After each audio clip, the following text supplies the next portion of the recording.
I'll give everybody a second to sit down and relax. I'm really impressed with this turnout. This is nice. I'm Sherry Bustos, and I am a member of Congress from the state of Illinois. And I've served on the Agriculture Committee in the U.S. House of Representatives for 10 years now. And I'm chair of a subcommittee called General Farm Commodities and Risk Management. And I have with me Austin Scott from the state of Georgia, who you're going to hear from in just a moment. So I chair the subcommittee. He is what's called the ranking member. And all that means is I'm the, because Democrats are in the majority, I'm the chair, I'm a Democrat. Republicans are in the minority just by a little bit, but he is, that's what the ranking member is. He's the lead Republican. And then, of course, Tom O'Halloran is on our committee. He is your congressman for anybody who lives in and around this area. And I, as an editorial comment, I do want to say I think you're really lucky to have a guy like Tom O'Halloran representing you.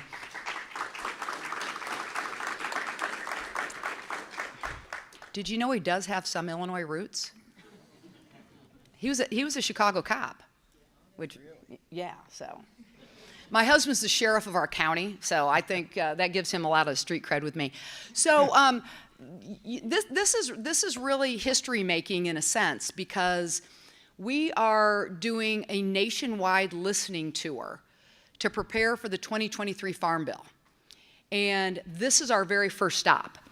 And we chose to come to Tom O'Halloran's district because as a member of the House Ag Committee, he wanted to make sure that I, as a Midwesterner, Austin, as somebody from Georgia, understood the kind of farming that you do around here.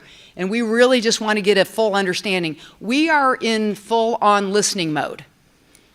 We are in full-on listening mode. We are here to listen to you. If you have questions, we can try to answer those, but we really would like to spend the time listening to you as much as possible, okay?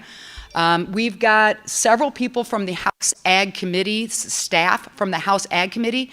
This is being live streamed, and so our millions and millions of viewers from Good, you laughed at that.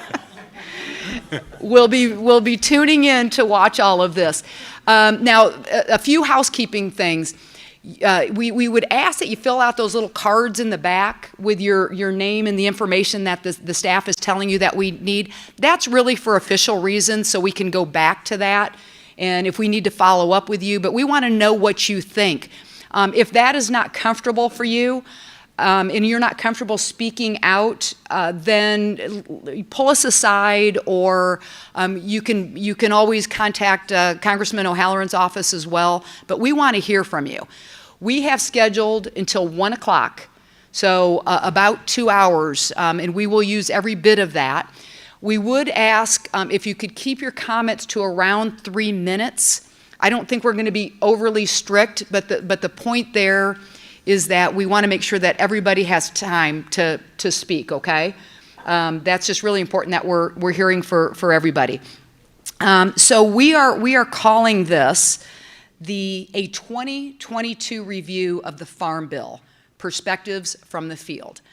And so we will kick this off. It is now official, and all of this will be used to help us figure out what is working from the 2018 Farm Bill. What is not working? What do we need to stop? What do we need to start? What do we need to keep? That's really what this is all about. This is now the third Farm Bill that I've worked on since I've been in Congress. And so I'm happy to have that background. Where I'm from, we're corn and bean country from the state of Illinois.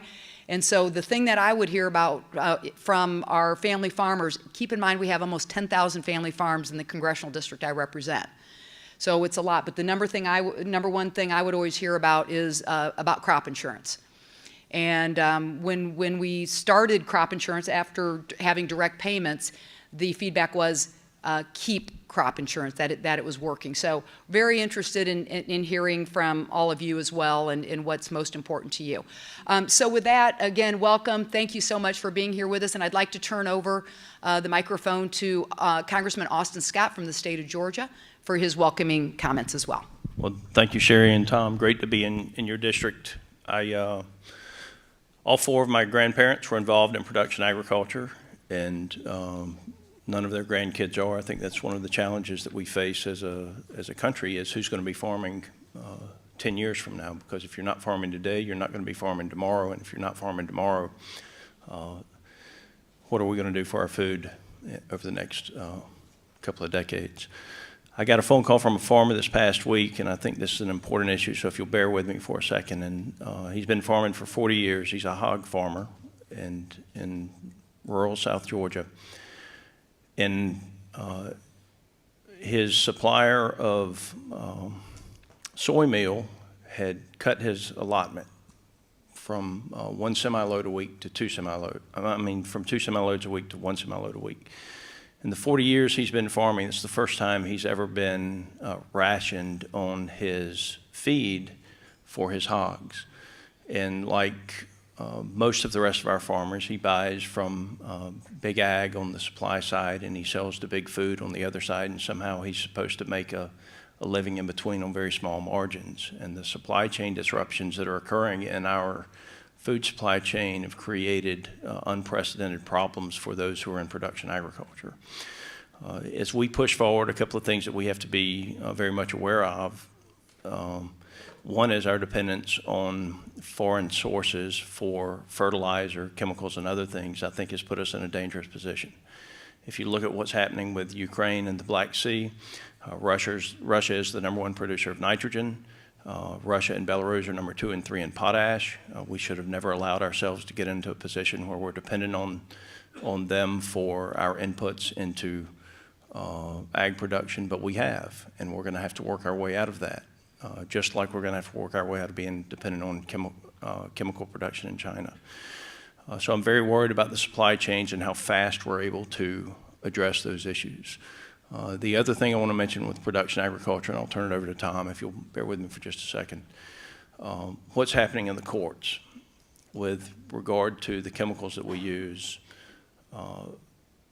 It's happening very fast, and it's changing our ability to use environmentally sensitive practices in like no-till in our ag operations. If you take dicamba off the market, if you take glyphosate off the market, guess what? I can't use no-till anymore in production. And so one of the things that I think we've got to come to some agreement with as we push forward with the next farm bill is making sure that the courts take into account the impact on production agriculture and our food supply in the rulings that they issue in the courts. And with that, I'm very much wanting to hear what you have to say, and looking forward to working with Sherry and Tom and as we make sure we take care of production agriculture.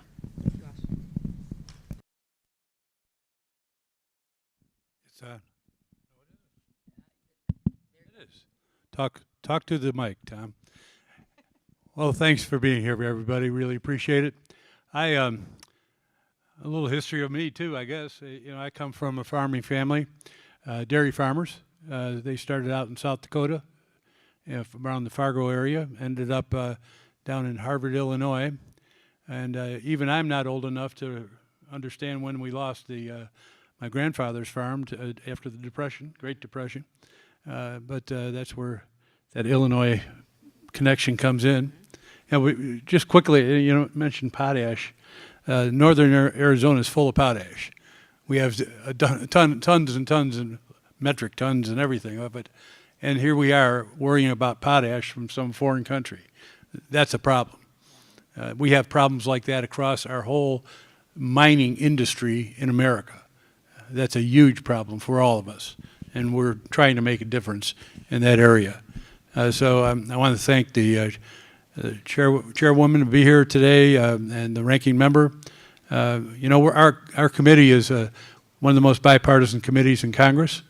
We're made up of almost everybody on the committee has some lineage back to farming, and especially family farms.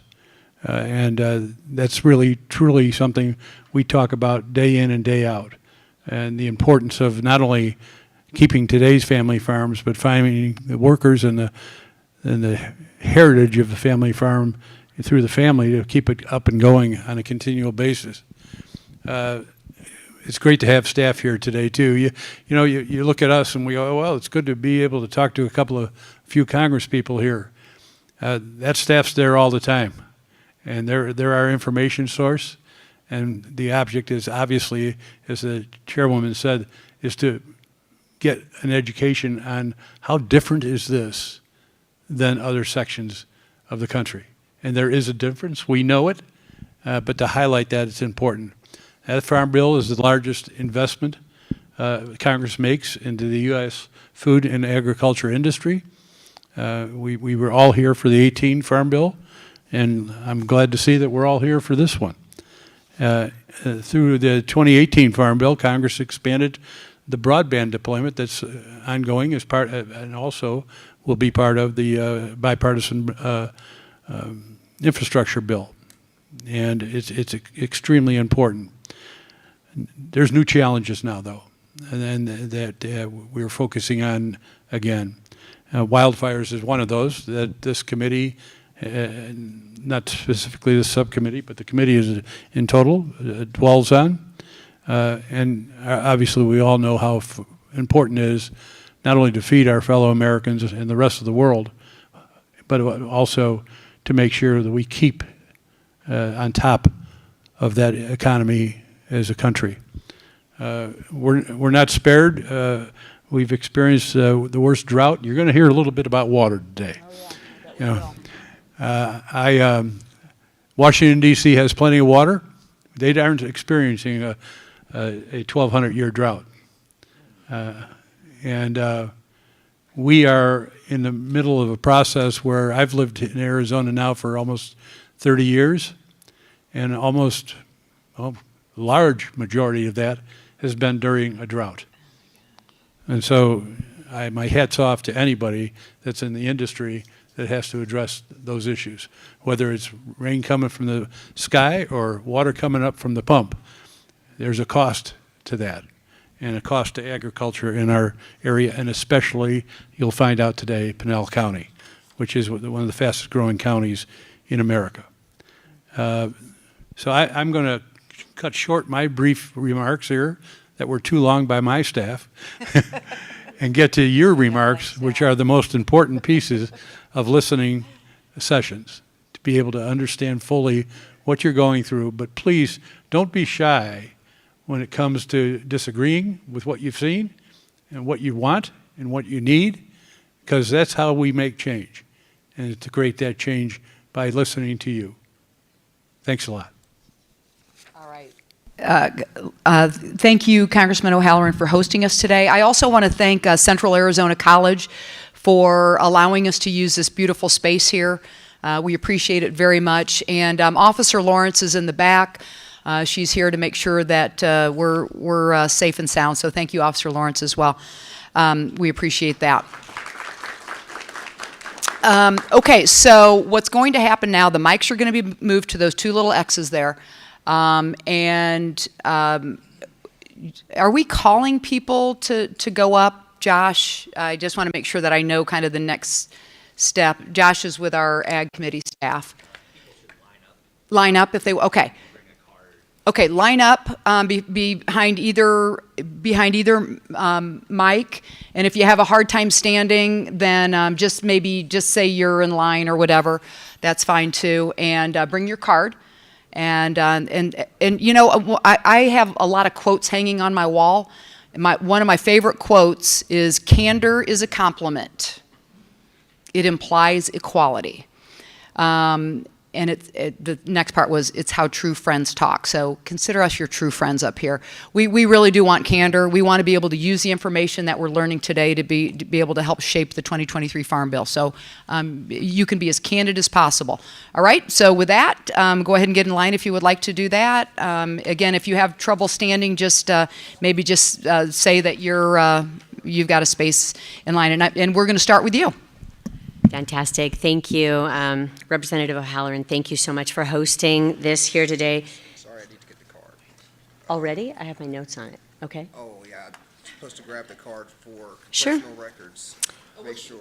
She has notes on it, so Okay. she just wants to read from her notes and then maybe I would love that. My name is Kimber Lanning, and I am the CEO at the Arizona Rural Development Council. I am here to talk about 3 quick points. One is the Arizona Rural Development Council is part of the national organization called the State Rural Development Councils. Our organization is called Partners for Rural America. We have representation from approximately 15 states, including Arizona and Illinois. We're not in Georgia yet, but we're working on it. Maryland, Michigan, Pennsylvania, Washington, Iowa.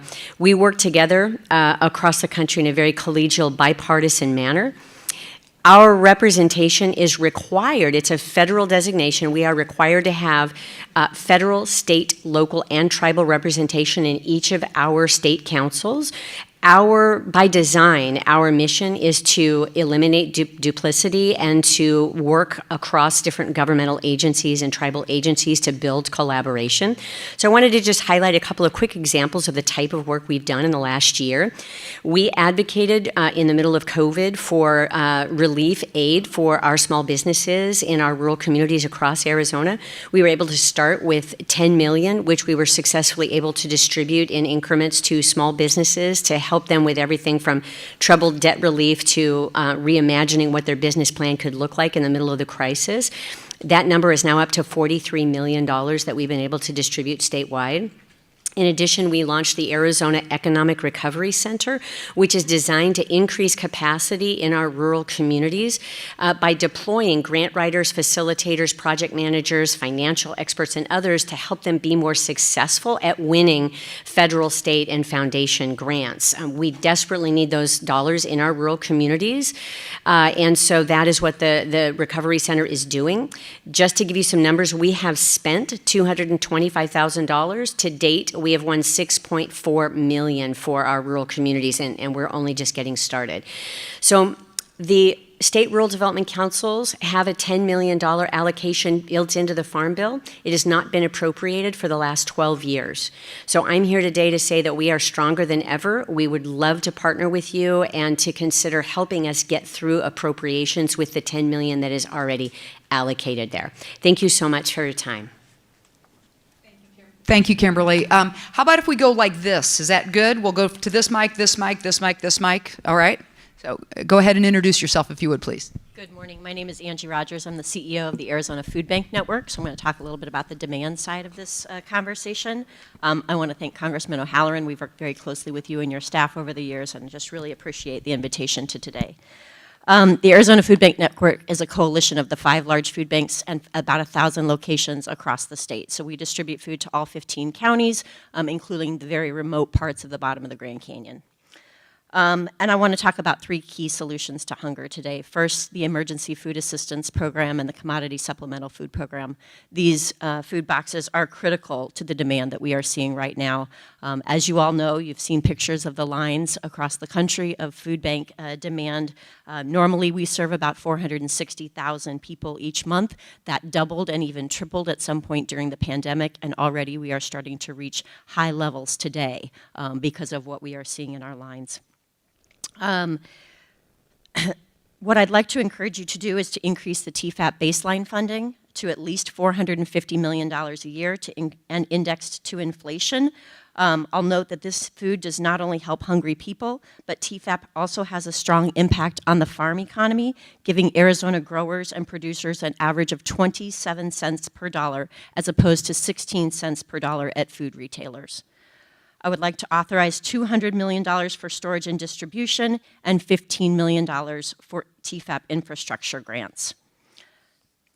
Second, the local food purchasing program. We wholeheartedly support the local food purchasing agreements and hope that Congress will be mindful of the potential damage that a hard stop to this program 2 years from now could have on local farm economies as well as low-income families.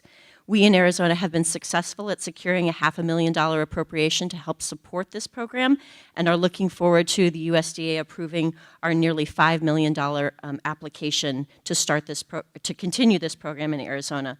So far, we've purchased more than 400,000 pounds of food from our small growers across 6 counties. And finally, I would be remiss if I didn't talk about our country's most effective anti-hunger program, SNAP. SNAP helps about 900,000 people in our state each month. About half of them are children. Various waiver flexibilities allowed for streamlined enrollment processes and simplified eligibility during the pandemic, and we would like to continue that, particularly for seniors, college students, immigrant families, and other vulnerable populations. We're also recommending an increase to SNAP benefits overall so that families have what they need to be able to purchase healthier foods. While increases resulting from the Thrifty Food Plan were a welcome step in that direction, we aren't going to end hunger by going from $1.30 per person to $1.50 per meal. Anecdotally, the SNAP emergency allotments, which ended here in Arizona, were a game changer for families living on the edge. One woman told me that the one thing she didn't have to worry about that month was groceries, which made for paying for childcare, rent, gas, and the electric bill much more possible. Finally, I understand the importance of work in helping people and reduce the need for SNAP and other benefits. In 2018, I stood here, and the policy of the time limit for individuals seeking work was a subject of large debate. At the time, we expressed concerns to that policy, which bear repeating. We have very little in the way of work and employment and training programs. Nearly 300,000 people could be required to comply with work requirements, and we only have 125 job training slots right now. Current services fall far short for helping participants get an education or improve employability. Please consider these time limits in conjunction with vital work supports in evaluating the goal of work and nutrition assistance programs. Thank you so much for your time today. I also want to recognize the incredible impact that PEBT had on families and flag our concerns about the return of the SNAP 3-month time limit. I'm happy to share additional comments through your email, and thank you for your time.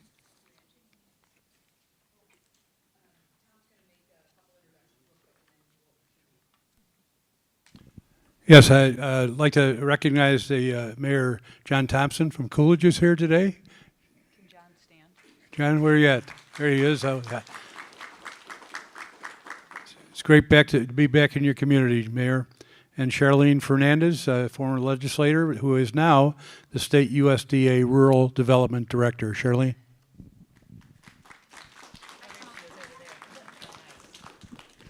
Thanks to both of you for being here. Sir, you're up next. Thank you. Thank you. So I am the Public Policy Chair for Ducks Unlimited in the state of Arizona, and I really appreciate you all taking the time to come here and listen to us. What's your name? Carl Auney.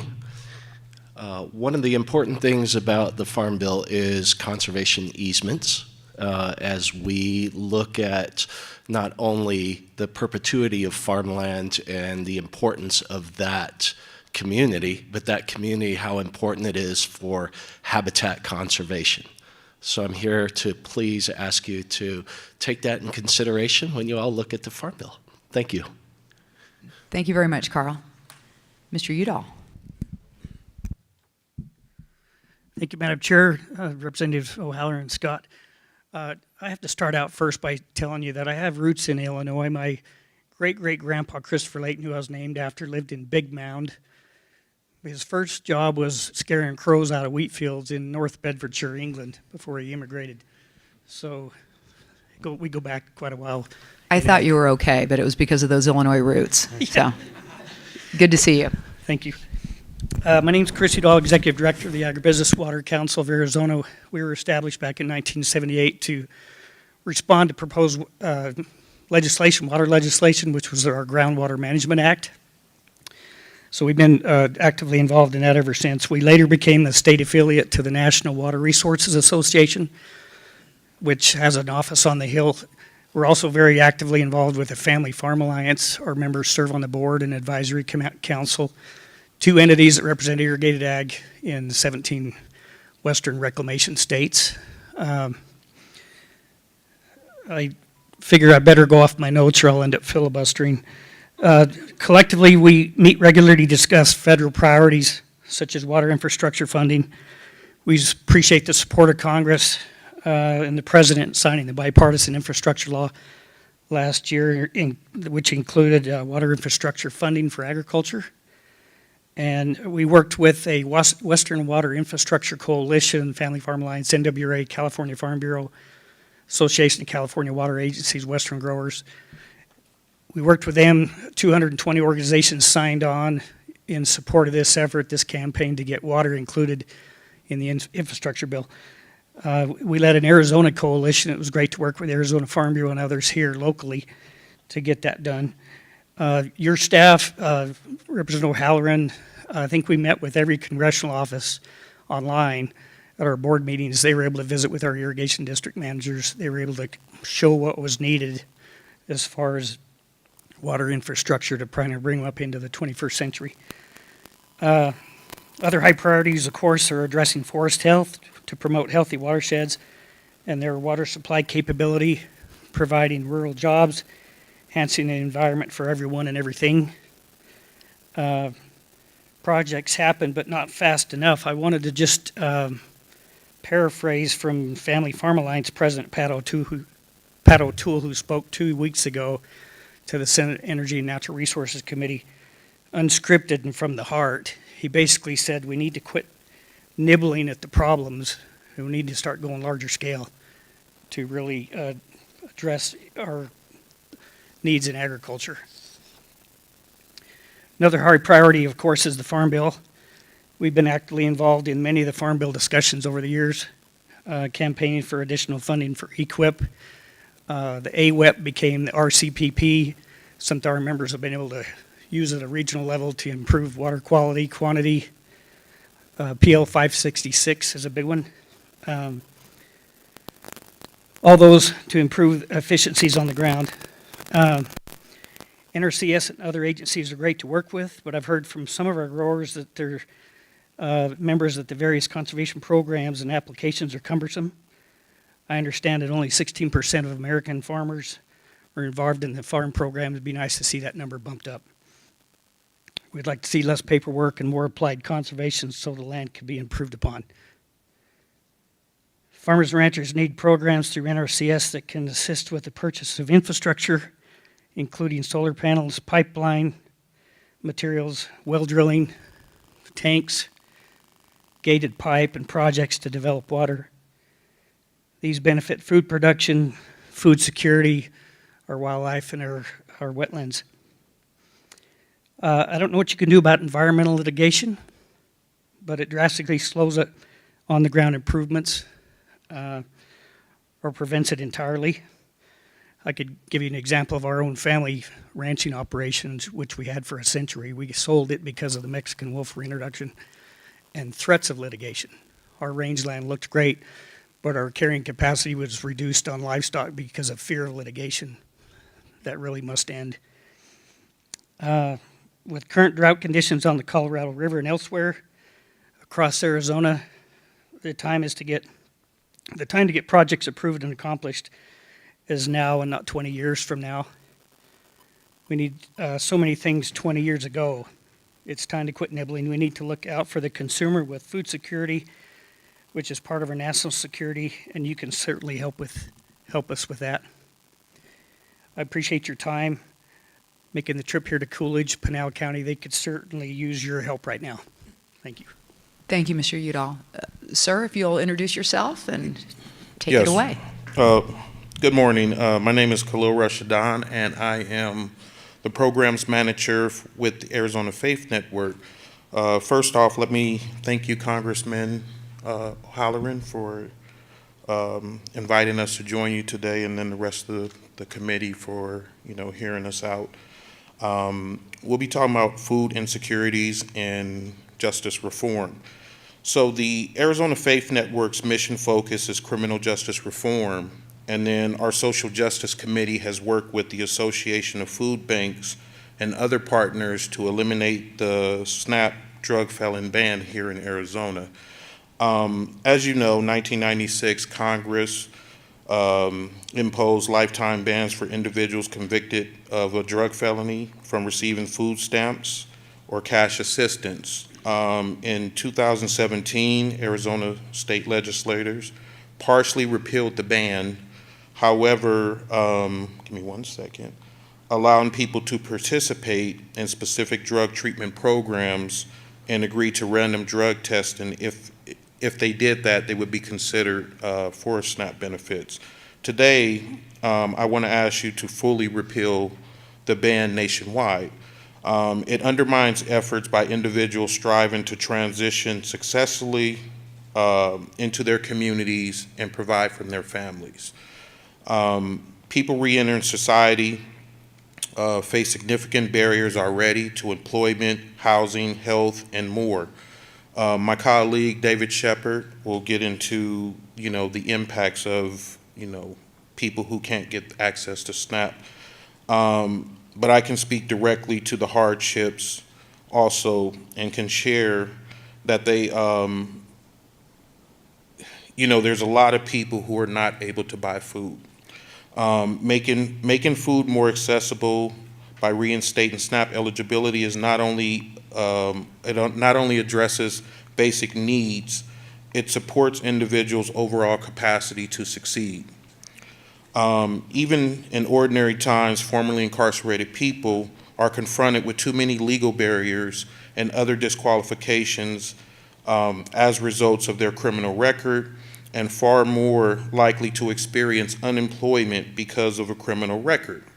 According to data released by the Bureau of Justice Statistics earlier this year, jobless rates among formerly incarcerated people have not improved as the economy had begun to recover.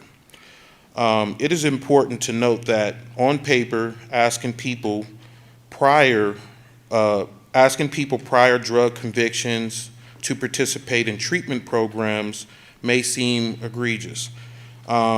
If, of course, you overlook the fact that they've already paid their debt to society and should have their rights fully restored.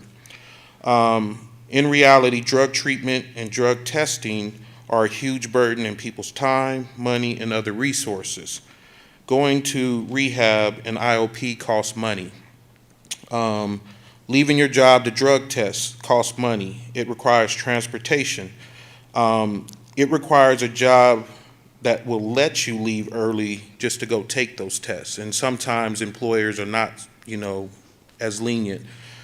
So with that being said, policy and drug law enforcement activity is typically concentrated in low-income communities of color, resulting in higher drug-related convictions and incarceration rates among Black and brown people, as well as the disproportionate impact of policies such as a lifetime ban on SNAP and other assistance. African American adults are 5 times more likely to be incarcerated, and then Latinos are 1 to 3 more times likely to be incarcerated. Here in Arizona, there's been an increase with women being incarcerated. But with that being said, we want to ask Congress to eliminate the ban, federally eliminate the ban, to make SNAP accessible to people re-entering the community after prison, which would arguably take time. It would really assist them. So, thank you. Thank you, sir. Appreciate your comments. And please step up to the mic. Hello, everyone. My name is Tristan Kitch, and I'm also with the Arizona Food Bank Network. I would be remiss if I didn't mention that I also have some Illinois roots. I attended the University of Chicago, and I graduated in 2019. And like many other people from the Midwest, I'm now in Arizona. Boo. I didn't like that part of it. I like that you have Illinois roots, but. Good job. Well, it's good to have you here this morning. Well, thank you. As you heard from our CEO, Ms. Angie Rogers, earlier, our organization is a statewide coalition of food banks with a vision of ending hunger in Arizona. We also work with a number of community-driven coalitions in tribes around the state to address food security and food sovereignty. I'm grateful to be able to speak to all of you today about the impact of the Farm Bill and federal nutrition programs on Arizona's tribal communities. We'd like to pass on information that we've learned through our work with tribes and through conversations we've had with program managers for the food distribution program on Indian reservations. According to a 2021 survey by the Food Research and Action Center and the Native American Agriculture Fund, 49% of Native Americans faced food insecurity during 2021. That is 5 times higher than the food insecurity rates faced by the general U.S. population. In addition, many tribal communities are located an hour or more away from the nearest grocery store, and many tribal members lack transportation that is required to get there. On top of that, according to a 2018 First Nations Development Institute report, staple items at reservation grocery stores are over $1 more expensive per unit than the same foods are at off-reservation grocery stores. These factors mean that a SNAP dollar does not go as far to provide nutrition assistance in reservation communities as a SNAP dollar does in urban communities. Additional support is needed to make sure that reservation communities receive the same federal nutrition support as urban communities. Based on those conditions, it's critical for tribal members to have as many options as possible to access healthy foods. Allowing individuals to dual enroll in both SNAP and the food distribution program on Indian reservations would go a long way to effectively address the high levels of food insecurity in tribal communities. Additionally, the managers of the FDPIR program that we have spoken with are almost universally interested in being able to buy food from local food producers and to provide those to their clients. This supports tribal growers and contributes to the local economy. You may know that Arizona has more Native American farmers than any state in the country. Buying local enhances tribes' abilities to purchase healthy ancestral and traditional foods that help combat diabetes and other health programs in tribal communities. Currently, only 8 out of the 276 tribes benefiting from the food distribution program on Indian reservations are able to purchase local foods as part of their program. This became possible through was authorized during the 2018 Farm Bill. Expanding this program to all tribes using the FDPIR program and eliminating the matching requirement will improve food access and health in reservation communities around the country, contribute to tribal economies, and promote tribal sovereignty. Thank you all for your time.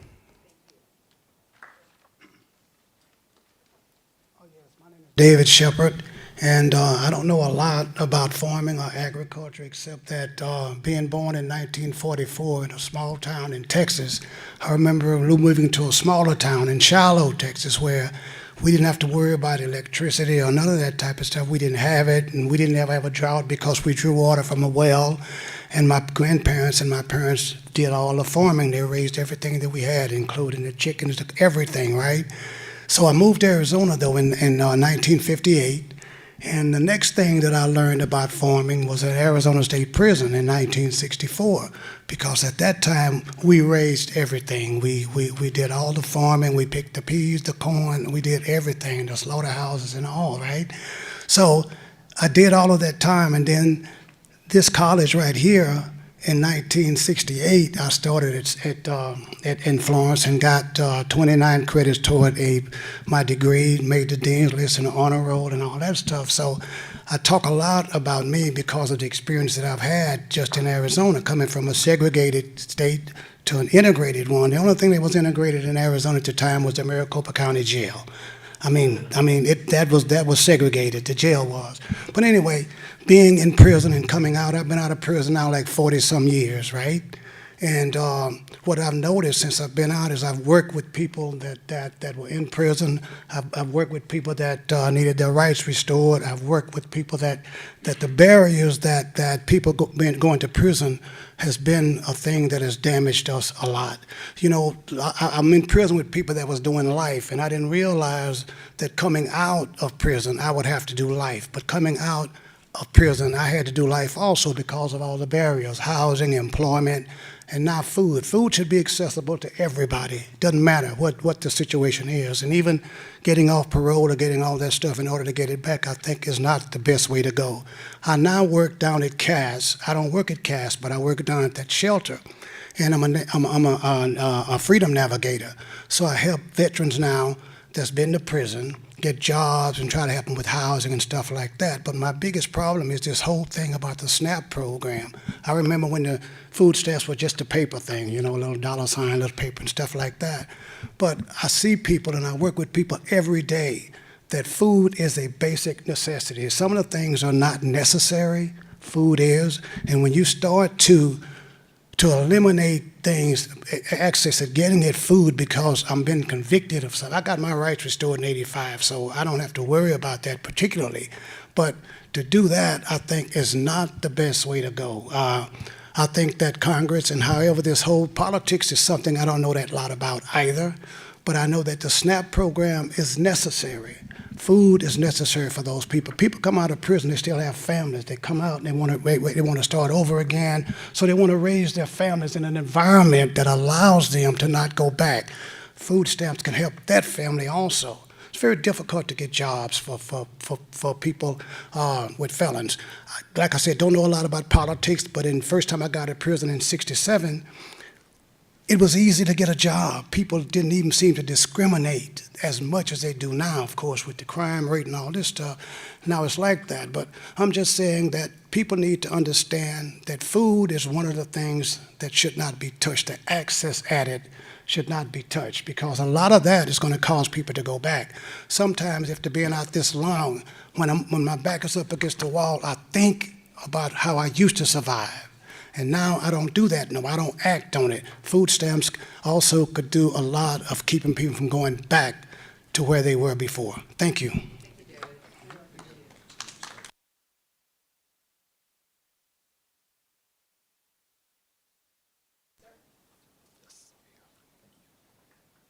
Hi.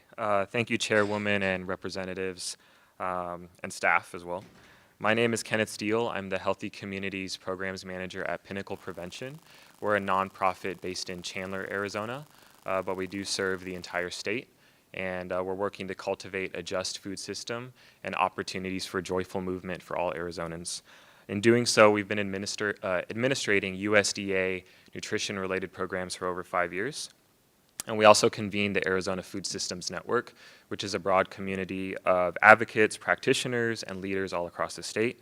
In my comments this morning, I'd like to share some brief recommendations around the Gus Schumacher Nutrition Incentive Program, or GUSNIP, and then the Senior Farmers Market Nutrition Program, and also Climate Smart Foodways.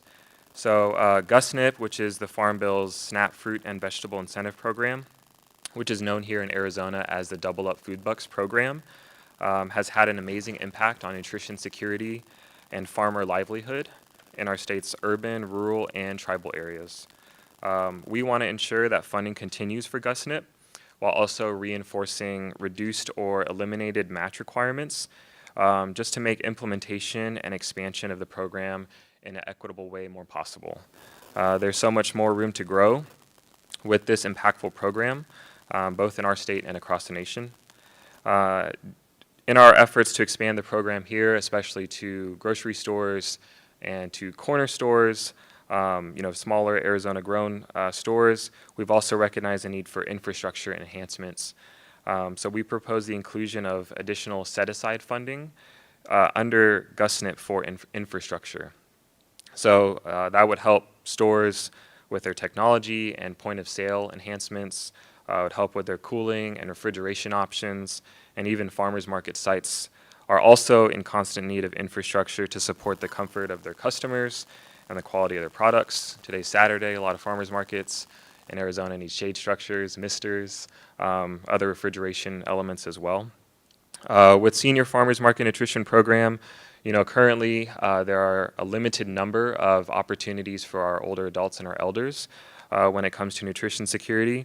But the Senior Farmers Market Nutrition Program under the Farm Bill is one of those small but mighty programs that really offers seniors local produce and also serves as an additional source of revenue for our direct market farmers, which we are really focused on supporting.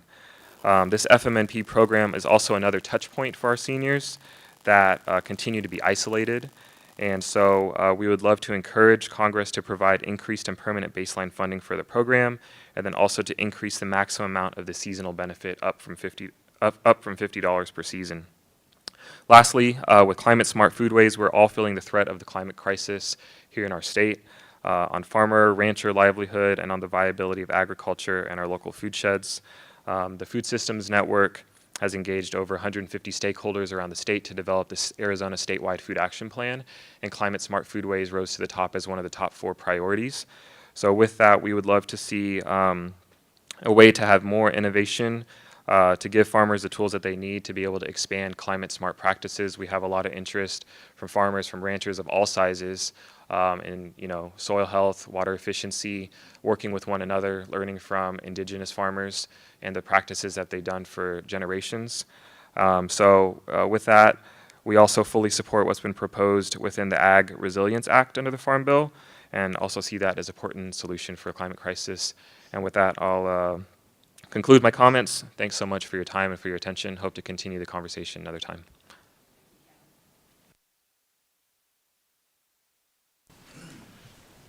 Good morning. My name's Dave Deering. I'm the manager and researcher for Bridgestone Agro Operations at the Waiuli Research Farm down the road in Eloy, Arizona. Over the past 10 years, Bridgestone's invested over $100 million to establish a domestic source of natural rubber. We don't have a domestic source here. This has to be created, and this puts us at risk. I'm here today with our collaborative partners from the U of A and the Arizona farming community to describe a significant opportunity for the federal government to help us achieve this objective.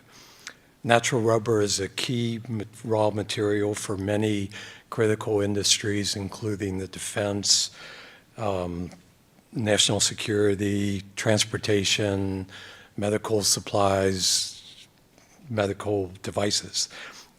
Globally, we use about 1 million metric tons of natural rubber every year, and we spend billions on the imports. So it has a profound effect on the economy and by depending on this foreign source. Natural rubber has been classified by the U.S. government as a critical material. Synthetic rubber is used, but it just doesn't have the same performance and capabilities as natural rubber does.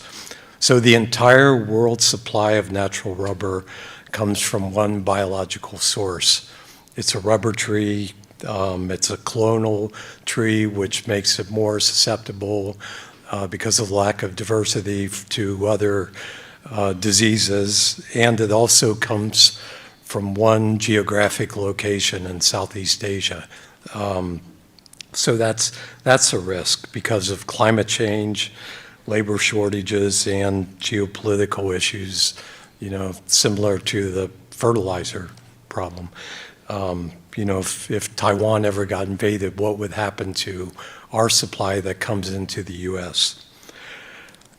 So this is an opportunity to introduce Waiuli as a desert native, drought-tolerant crop with capabilities that can thrive on as little as 2 to 2.5 acre-feet of water. So this would help us alleviate the water crisis that we're facing here. It's a perennial crop with climate-smart capabilities, such as sequestering carbon because of, the roots are in the ground for a long period of time. So there would be no tillage practice. It would reduce greenhouse gases because we're not using as many chemicals like pesticides, herbicides on the crop, and less soil erosion and dust pollution due to less fallowed acres that would have to be fallowed.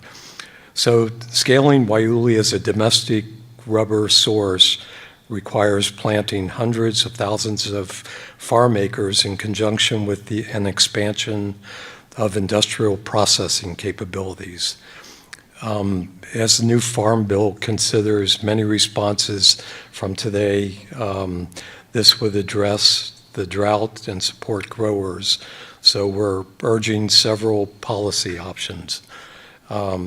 Investment into water-saving technologies to provide minimal water use without sacrificing yield, direct support to growers for needed investment in production, support for scaling commercial processing facilities to extract the rubber and other co-products, promote domestic and export market opportunities for co-products from the resin and bagasse, and then increased investment into public research to improve rubber yield and related traits.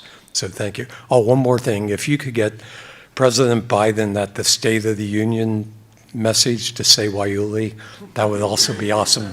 Thank you. I'll leave that one up to Tom to get taken care of. I just want to do a time check. It's just a little bit before our 1 hour mark into this. We have 1 hour left. So take a look at the number of people in line and maybe make your comments timely as possible so we can get through to everybody. Sir. Yeah, thank you, and I'll make it brief. My name is Adam Hatley, and I'm the first producer of the afternoon. So my family and I farm east of Scottsdale on the Salt River Pima Maricopa Indian Community. We've been farming there since 1976. We lease 3,400 acres and currently growing cotton, corn, alfalfa, and organic leafy greens.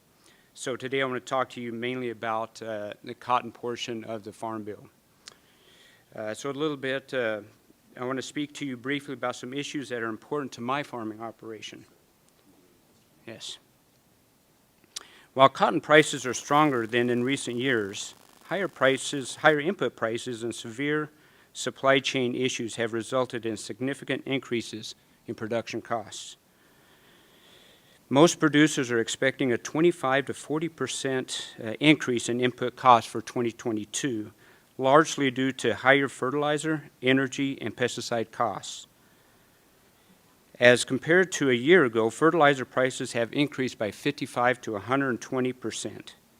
Supply chain and logistical challenges have wreaked havoc on our ability to get necessary inputs and equipment parts while creating major disruptions in delivering cotton to our customers.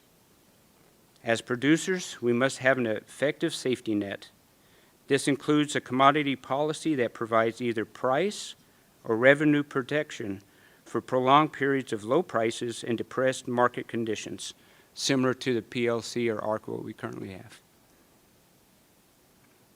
It also must include a strong and fully accessible suite of crop insurance products that producers can purchase and tailor to the risk management needs, similar to stacks. The non-recourse marketing loan program for upland cotton remains a cornerstone for farm policy for our industry regardless of market conditions. The marketing loan is necessary to is important to multiple industry segments to effectively market cotton and provide cash flow for the producers. There are important policy considerations for extra long staple cotton or Pima cotton, which is grown here in Arizona. Overall, the ELS Cotton Competitive Program and the ELS Loan Program should be maintained with potential enhancements in the next Farm Bill. And I may add in conclusion that since this was written 4 days ago, that the cotton prices have dropped 20 cents in the last 3 days, which is compound the problem that I've already talked about. So I appreciate your time. Thank you. Thank you, Adam. Austin wanted to, he had a comment in response. I just want to mention this because I want everybody in the room to recognize this. I know there's we're talking a lot about the food supply, and whether it be on someone's table who receives it from a food bank or someone who goes in the grocery store and buys it. We're in a position right now in our country where 90% of our food comes from 12% of the producers out there. I'm not going to ask your revenue if you got 3,400 acres. I feel sure it's above the threshold where people want to stop providing crop insurance subsidies. But I just want to,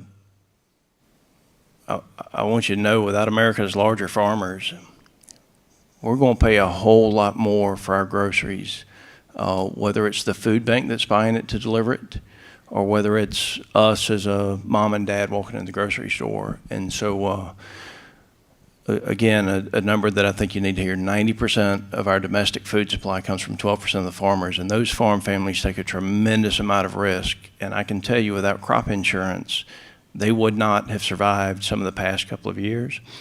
And with the volatility in the commodity markets today and what's happening with the input cost, I think it's more important now than ever with protecting our domestic food supply. So thank you for what you and your family do. May I add, we are a family farm. My dad is 87, and he works, he's semi-retired, so he takes Sundays off. So I appreciate your comments. Thank you, Adam, and thank you to your father as well. And just one response to what Austin just said. The name of our subcommittee is General Farm Commodities and Risk Management. So that's why it is so important to the point that Congressman Scott just made. Risk management is critically important. So, this is an important conversation. Miss. Thank you. Thank you, Congressman and woman, for being here today. I'm Kimberly Ogden. I'm a professor of chemical and environmental engineering at the University of Arizona.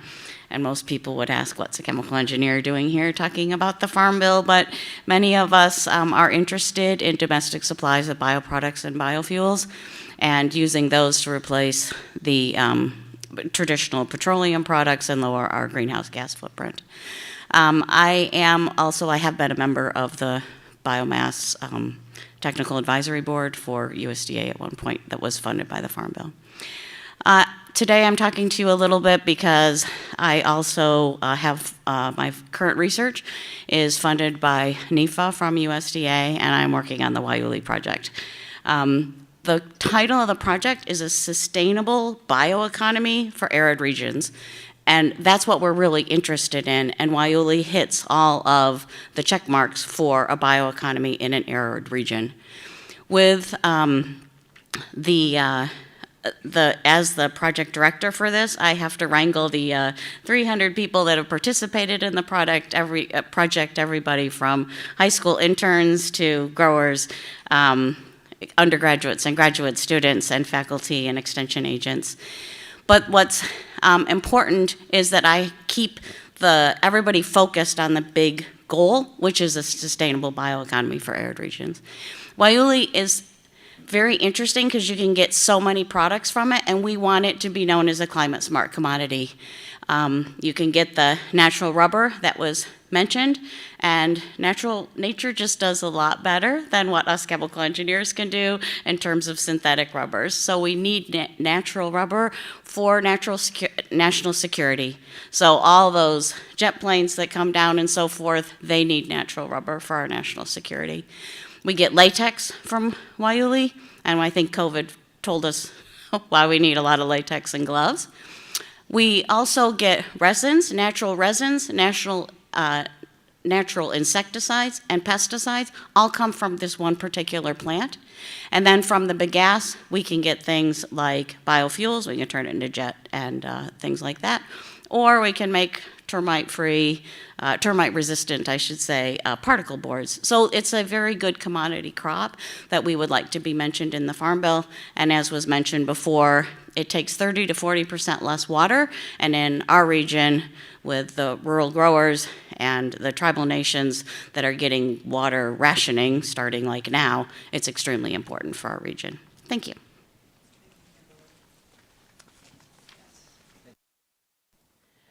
Good morning. My name is Stephanie Smallhouse. I'm president of the Arizona Farm Bureau Federation. My husband and I farm and ranch. My kids are sixth generation. We raise beef cattle and have some forage crops, and we grow cactus on purpose. So we have a cactus nursery. So it's hard to believe you have to do that in Arizona, but sometimes you do. Thank you, Madam Chairwoman, Congressman O'Halloran, Congressman Scott. I know, having been an advocate for agriculture for I guess I can say decades now, the Farm Bill is a heavy lift. And I thank you all for your service on this committee and the fact that this is a many months long process. And as you can clearly see from, and you know, of course, from the audience here today, the Farm Bill touches everyone, not just farmers, which is what most of the public believe. So I'm going to keep my comments fairly broad and conceptual, with the exception of one specific area of attention. What we've found is that today in agriculture is that we are in a totally different world than the 2018 Farm Bill. Lots of things have changed, which is a challenge for you all and your committee in going through and looking at all of those programs and seeing, okay, what needs to be tweaked, what needs to happen based on where we've been. And one of those things is attention to regional differences. There are a lot of programs within the Farm Bill that are one size fits all. the world that we're living in Arizona right now with what's being called a mega drought has impacted all commodities, all different sectors, specialty crops. It's impacted our access to water. It's impacted our access to feed. It's impacted our commodity prices. And so a lot of the programs that we have used traditionally to offset those impacts are looked at a national level and not so much at a regional level.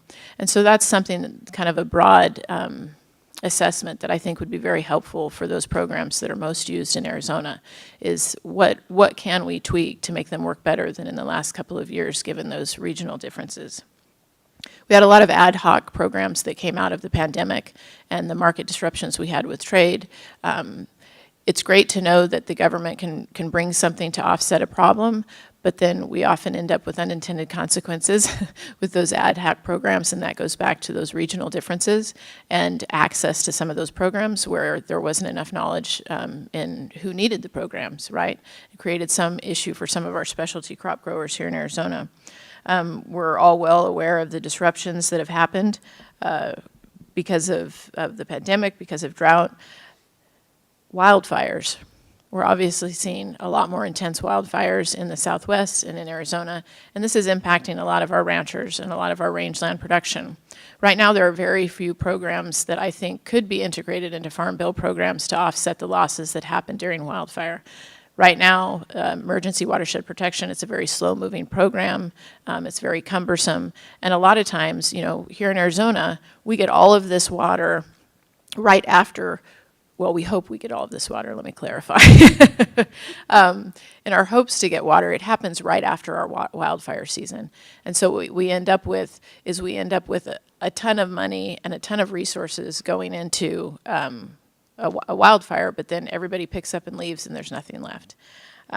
So the conservation title, cost lists, we need more flexibility. Right now, there are a lot of people canceling contracts with the NRCS because the cost lists don't match inflation. So the offset is much more minimal than it was in the past.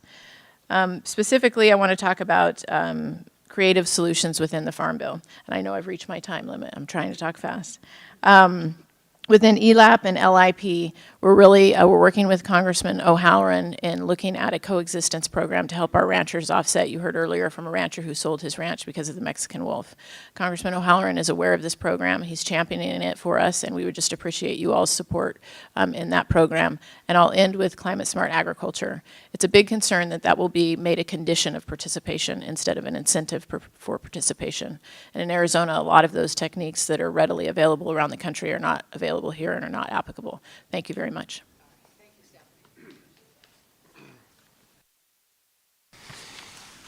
I'm a little too tall here. Hi, my name's Will Thielander. I'm a third-generation Arizona farmer out here in Pinal County. I'm currently working with Bridgestone and the U of A people on bringing Waiuli out here, so I'm farming and trying to help other farmers get involved in it. As they said, Waiuli is a great product for the arid region because it only uses 2 to 3 acre feet of water. What's important to understand also is it's 2 to 3 acre feet over the course of 12 months. So corn we grow out here for cows, it's 120-day corn. So all the water is used in 120 days. Waiuli can spread out the water, use better use of rain when we do get in the monsoon. So it's a really unique crop that could, I think, be a complement to our current products. And if we could get help moving that along, it'd be great. As Dave mentioned, it's a 6 to 10 year crop, so it stays in the ground longer, so you don't need as many tractor work, you don't need nearly the inputs you do of other things, so carbon, much more better for carbon output because you're not running the tractors. And because the plant stays in the ground for so long, it sequesters the carbon in the ground too, so that's a huge benefit. It also helps with wildlife because the plant's out there for 6 to 10 years, creates a canopy, bees, birds. It's a habitat that's not usually there because when you have a corn crop, we come in, we cut it, and the habitat's gone. This habitat's there for 6 to 10 years. So that's a good one. Try not to take up too much time because they already kind of hit on our points. What could help us is help funding the projects we're working on with the U of A, and then mainly infrastructure because wells are very expensive to drill. We lost basically all of our water from the CAP Colorado River this year, It's not going to be there next year at all. So we're all on ground pumps, and they're very expensive to put in. So those are the types of help we need to bring a new industry to the Southwest. And like they mentioned, not depend on Asia for our rubber is a huge strategic benefit to the country and the Southwest. So thank you for your time and listening. And I think you guys are going to be touring our farm later today. So say hi to my dad for me and tell him to finish those budgets. No, I got to go farm. Thank you. Good afternoon, Congressman and Congresswoman. I'm Jim Boyle. I dairy farm at Casa Grande Dairy Company, which is 5 miles directly south of us here. So welcome to the neighborhood. We milk 3,500 cows there and farm about 1,000 acres. And I bring that up because what I'm going to be discussing is a little bit on dairy milk pricing, which causes everybody to glaze over. But the important point is traditionally dairy has had very hard caps on funding and the size of dairy operations that get the full funding. In the 2018 Farm Bill, there was a change in the pricing of Class 1 milk, which is fluid milk. And it was to the detriment of dairy producers across the country, particularly those in markets that sell a lot of fluid milk like Arizona. All of Arizona, I mean, we don't bring milk into Arizona. All of Arizona milk is produced here in the state. So we have a very large Class 1 market. Well, because of the pricing change in the 2018 Farm Bill, Arizona dairy farmers, we suspect, lost about $21 million in 2020 due to just that simple change in the milk pricing system. Now, you also have to understand there's only 50 of us in the state. So we have large dairies. The West has always had large dairies. That differs from the Midwest, and that's always been an issue with dairy policy in D.C., where it's much more suited to smaller producers in the Midwest and Northeast. So when the Pandemic Market Volatility Assistance Program was introduced, to rectify that, it was capped at 5 million pounds of milk per year. That's about the equivalent of 220 cows. The average dairy in Arizona has 3,000. We estimate we lost $21 million because of the Class 1 mover price. We were compensated with $2 million. National milk producers and IDFA are working on the next farm bill to come up with a solution to this problem. But in the short term, we're asking the House and for fiscal year 2023 to rectify that cap that will allow the dairy farmers to recoup those losses greater than that 200 cow limit. In terms of risk management, the 2018 Farm Bill came up with a really great program, the Dairy Margin Coverage Program. It's been it's a successful program. It works much better than the previous ones. But again, it's got that 5 million pound cap, which really limits its use to larger producers out west. So when we're looking at that in the next Farm Bill, would really ask you to consider raising that. Certainly doesn't have to be unlimited, but it should, as every dairy in the country is growing, not just the West, but even the Midwest now, you see 2,000, 3,000, 4,000 cow dairies, that those producers should be able to take advantage of the risk management programs that smaller producers do as well. So, thank you. Brian Yergis, representing Maricopa Stanfield Irrigation and Drainage District. If you hear an accent, it is true. I'm from Wisconsin. I grew up in a community of 1,000 people. Rural is my background. I'm happy to be out here, though, in Arizona. Whether your perspective is historic drought, climate change, or maybe even tragedy of the commons, it comes down to this. We are in a water emergency. Our irrigation district has 65,000 farmable acres. In Pinal County, the ag value is about $2.4 billion. We lost 70% of our CAP water this year and the remaining 30% next year. So we will have no Colorado River water. Our supplemental water is groundwater. We've been impacted by inflation immensely the last few years in terms of getting materials, supply chain, inflation costs related to our wells and infrastructure. But we do need to view this as an emergency situation. You know, manufacturing, how much of our country is our manufacturing in other parts of the world? I don't think we want to outsource our food and fiber. It's not just food insecurity, it's food security. And so that's the way we need to view this. With the loss of the CAP water, we're also trying to work with our neighbors, the Ak-Chin Indian community. There's concern with the loss of the Colorado River water that additional groundwater supplies in the Santa Rosa Canal will impact their water quality. So we are working with them as well as Congressman O'Halloran. Thank you for your support on various applications. We've been looking for federal funding, but we need to find another way to get water off of the canal and distribute it through pipelines. We have over 11,000 acres that have no water and many thousands of acres that have very limited water. And so we need funding, infrastructure funding for wells and pipelines. That is the long-term solution. In the short term, we need emergency funding for our ag producers. You know, we talk about crop insurance, and that will certainly be helpful, but we need crop insurance for an extended period of time as we find solutions to get the infrastructure to catch up. So with that, I want to thank you for all of your work, and thank you. Sure. So we have we have 174 wells within our district. And so when the system was developed, we were using the Santa Rosa Canal to distribute groundwater and our CAP water. So we need to find alternative ways to get the water where it's needed. And so we need an expanded pipeline infrastructure program to connect wells, drill additional wells, and basically try to divert water off of the Santa Rosa Canal. So thank you.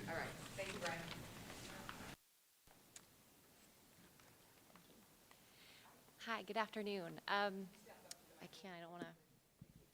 Good afternoon. My name is Maxine Becker. I am an attorney with the statewide anti-poverty nonprofit Wildfire.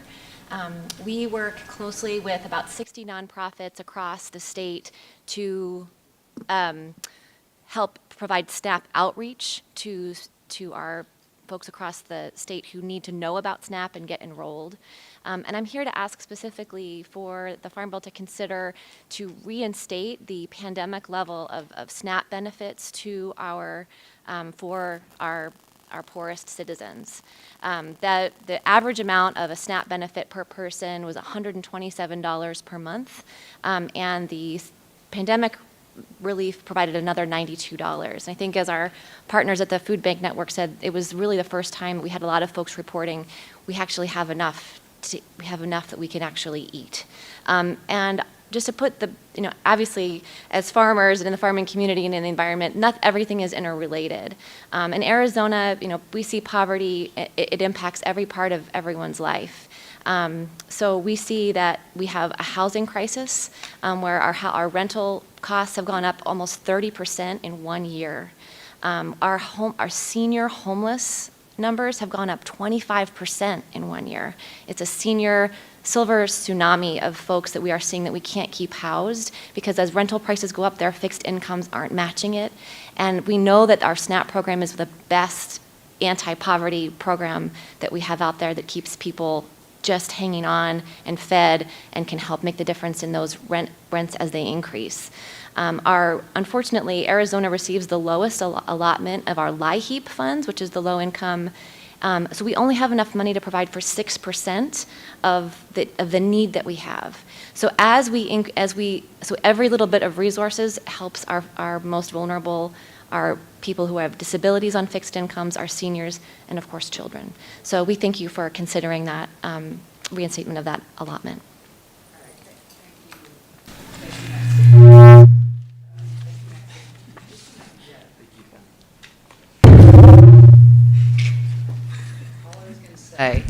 All I was going to say is that we are at quarter after, so we have 45 minutes left, and just take a look at the line. So please be considerate of those behind you and try to keep your comments to about 3 minutes. Thank you. My name is Jenny Cardenas. First, I'd like to thank you for holding this today, the listening session, and allowing citizens like myself an opportunity to speak and be heard regarding important topics such as SNAP. So I've lived in this community for the better part of 40 years and have worked both in elementary education and higher education, where I currently serve as a Vice President of Student Services here at Central Arizona College. I'm also happy that our Governing Board President, Evelyn Kusuga, is here with us today as well. So growing up in Pinal County and working with youth and adult leaders for more than 2 decades, I'm no stranger to the percentage of students with food insecurities in our education system. Unfortunately, this is a common challenge both in Arizona and across the nation. CAC, like many other colleges, serves a very diverse student body. Even prior to the COVID-19 pandemic, food insecurities were a significantly impacted our learners. Once the pandemic began, however, we saw a disproportionate impact on our largest percentage of students, which are those who are first generation and low-income students of color. In recent years, colleges have focused tremendous efforts on equity and eliminating barriers to access and success. This work has been done while maintaining academic rigor and excellent preparation for our students as they prepare for the workforce and prepare for universities. In spite of this work, however, the unprecedented demand for basic needs such as food over the last couple of years has left students in some cases forced to choose between whether they're going to eat or whether they decide to go into education and come to college. We know that college is a key pathway to economic mobility and well-being, and that students who commit to being full-time college students are both retained at a much higher rate, but also complete at a much higher rate than those attempting to do so part-time. The temporary exemption to college student eligibility rule for SNAP benefits eliminated the need for countless students across the country to have to choose between food and their education, or to split their time between working to juggle college life and working to put food on the table. Student services leaders across the state join me in support of permanently expanding SNAP eligibility to college students, recognizing that attendance in institutions of higher education is equivalent to work, thus fulfilling the eligibility requirement. As one colleague in the Maricopa Community College District stated, the scope of need has been unreal, but waiving the requirement has helped our students to feed their families. We've seen the tremendous benefit to students this exemption has provided over the last year. Permanently expanding eligibility to college students will not only help them to meet the basic needs of our current students, but also expand access to college for those students who didn't feel like it was an option for them previously. Thank you again for providing this opportunity. I appreciate the time. Thanks. Oh, wait, that one doesn't like me, huh? We'll still go back and forth, all right? So I'd sneak up on it, or here I am. Committee members, my name is Jerry Rovi. I'm from Buckeye, Arizona. I'm currently the president of the Arizona Cotton Growers. And I farm about 2,500 acres of cotton, alfalfa, corn, wheat, along with my 2 sons and their wives, and a family partnership under the name of Flying R Farms. I'm here to talk about some points about the Farm Bill that that are not in the program, but rather the programs that have helped us keep us in business that are outside the Farm Bill and what that means for the future. Since the passage of the 2018 Farm Bill, there have been several forms of other ad hoc assistance provided to the agriculture industry outside of the Farm Bill. Whether it is disaster assistance with WIP, emergency relief programs, the market facilitation program, or the COVID pandemic relief, 2 things are certain. They all were necessary for various regions and commodities, and they were separate from the Farm Bill because the existing policies and programs were not fully meeting the extraordinary and predictable needs. As you well know, producers are also faced with a dramatic increase in production costs that has weakened traditional farm policy and crop insurance tools that protect revenue and yield losses. The sharp increase in costs translate into a significant decline in the effective safety net offered by the PLC reference price. As Congress plans the path toward the 2023 Farm Bill, additional funding is necessary to address the challenges both on the farm and throughout the supply chain. The dynamics faced by the agriculture industry continue to change, evolve, and become more volatile. With those changes, American farmers need a farm bill that has the resources to ensure that the American people and the world have a safe and affordable supply of food and fiber. And incidentally, I do have roots in Illinois. My grandparents came here in 1912 from a little place called Farmersville. You probably know where that's at. But that does go back a few years. Yeah, about 110. And I have my dad's relatives, I guess they're my second cousins, are still farming back there. Good to know. Thanks for sharing. Thank you for your time. Thank you, Jerry. Appreciate it. Oh, I'll get it. Hi, thank you so much for the time today. I'm Maureen McCoy. I'm here on behalf of the Higher Education Food Security Coalition in Arizona, which consists of food pantry leaders in community colleges and universities. And I'm going to echo what my fantastic colleague Jenny said. 25 to 45% of our college students are food insecure. This is definitely a growing problem that we need to address, and those SNAP waivers for college students was definitely a big piece of that. And I also ditto Jenny to continue that. Additionally, when I'm looking at the walls here and it says true learning, like no student can truly learn if they're thinking about when their next meal might come and knowing that it might not. So if we can do something to support that, we will put our students in a much better spot and increase retention. So some additional ideas: establish a work group between Department of Ed and USDA to address college student hunger as the numbers are growing. Having one point of contact at each USDA regional office as an expert on college student SNAP participation to help reduce barriers.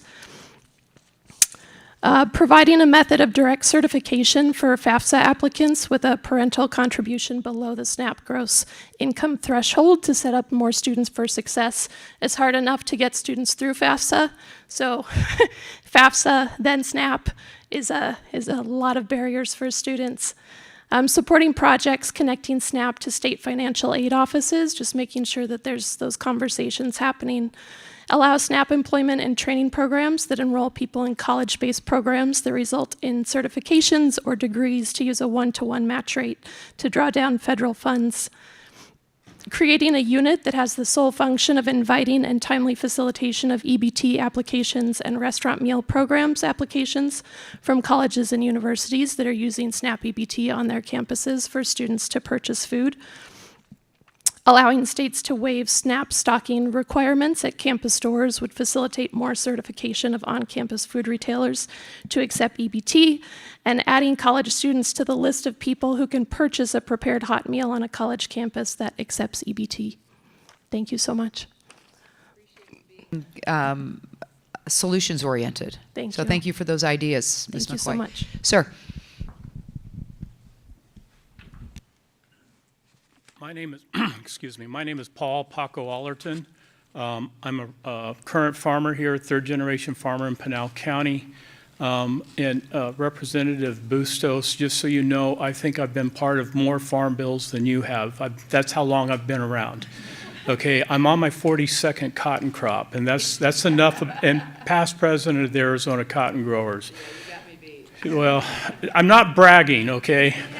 But anyway, thank you for holding this listening session. Arizona and virtually all parts of the West are suffering from historic drought conditions. Farmers in our state and others are not only facing this issue due to Mother Nature, but also due to severely restricted state water allocations, as much of our water is drawn from the Colorado River. Farmers are always optimistic, otherwise we wouldn't be farmers. I'm optimistic that what we are seeing today will improve in the future.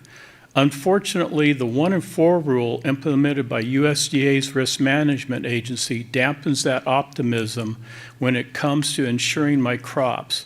The 1 in 4 rule requires a grower to insure, plant, and harvest a crop in 1 out of the last 4 years to be eligible for preventing plant insurance. This is extremely problematic due to the current drought facing the West. The 1 in 4 rule was originally created for farmland that was never really farmed or farmable due to being too wet. Unfortunately, it was expanded to include drought. We have extremely productive and farmable land, and it has a long history of being so. If this drought lasts longer than an arbitrary number chosen by RMA, we will start losing the coverage unless a change is made, at least for our irrigated crops.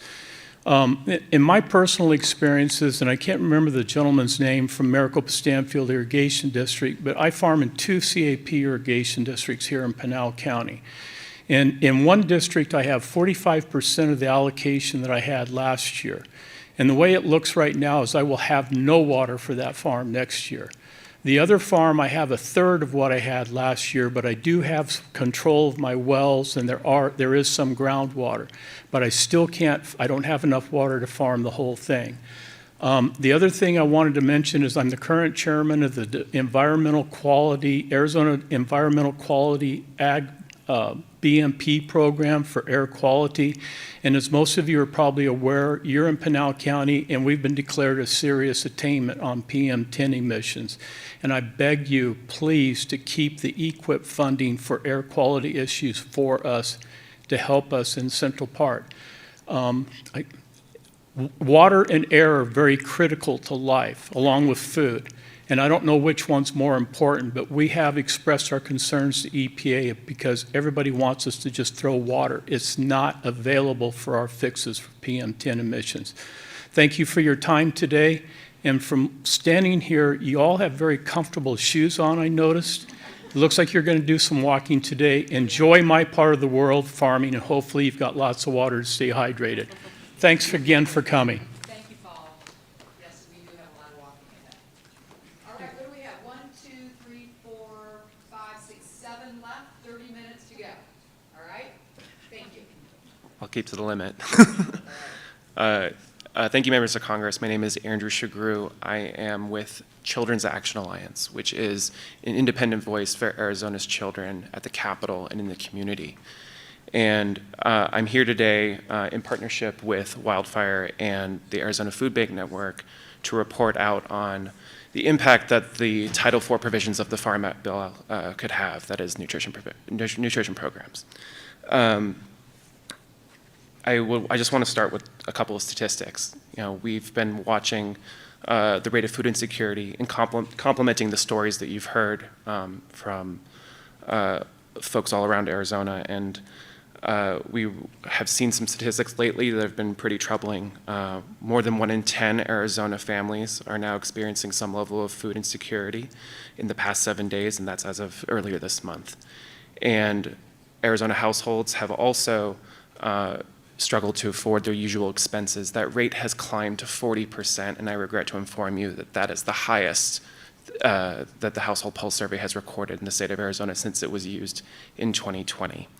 Undoubtedly, this rate is higher for Hispanic and Latino households as well as Black households in Arizona. And so when it comes to anti-hunger programs, specifically SNAP, we know that hunger is a symptom of poverty, and SNAP is one of the most effective anti-poverty tools available to us. Congress, through 2020 and 2021, made some really important changes to SNAP, including boosting the benefit, issuing emergency allotments, allowing the USDA to waive a lot of the rules. And a lot of these together helped families through the pandemic, through their bouts of food insecurity. And so we want to thank you for issuing that and working on that over the course of the pandemic. I want to hone in on one specific aspect of the Farm Bill with regard to SNAP, and that's the 3-month time limit for individuals on SNAP. As I'm sure you're aware, those that are unemployed between the age of 18 and 50 that are working less than 20 hours a week in households without children are subject to a 3-month time limit for SNAP in cases where they don't have kids, and over a 36-month period. This is a true time limit. It is not a work requirement. There is no obligation on the state of Arizona or any other state to assist those that are subject to the time limit to find a job. And so it effectively cuts off benefits for families, for individuals that are seeking employment. These are people that could be in really, really specific situations, like former foster youth, like folks with mental health issues, folks that are seasonal workers and the like. And we believe that this element of the Farm Bill should be re-examined. Thank you so much.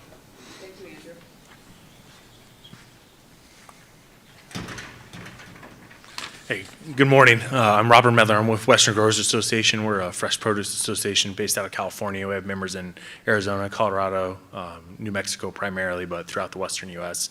Our members grow a little over 50% of the fresh produce in the United States. So 3 things we'd like to talk to you about today. First, the labor situation in our industry is critical. Farmers are not planting and instead are moving production to Mexico because of the lack of and high cost of available farm labor. As a result, we would like to see the Farm Bill provide some assistance. While we know the House of Representatives has already passed a bipartisan immigration bill, which is awaiting Senate action, we believe this Farm Bill needs to dramatically spur on innovation around automating harvest and farm labor in our sector. Private companies in the fresh produce industry have taken upon themselves to fund research into automation. Western Growers as an association has an innovation center where we identify startup companies working on labor-saving technologies. Our sector is heavily engaged and highly motivated, but frankly, the speed of innovation is not fast enough, nor is the breadth of what is being done. While we have many larger companies working on specific crops, we want to make sure innovation reaches producers of all sizes and crops. As a result, we believe that Congress needs to make a significant commitment to mechanization and automation. A number of existing programs within the Farm Bill already do this work, but more needs to be done, significantly more. Second, and speaking of innovation, we also need to spur on innovation in crop protection products. As you all know, crop protection tools are serious threats due to a series of lawsuits, but also, more importantly, changing consumer interest. Our crops do not have the large number of acres to drive private sector research that our friends in the row crop world do.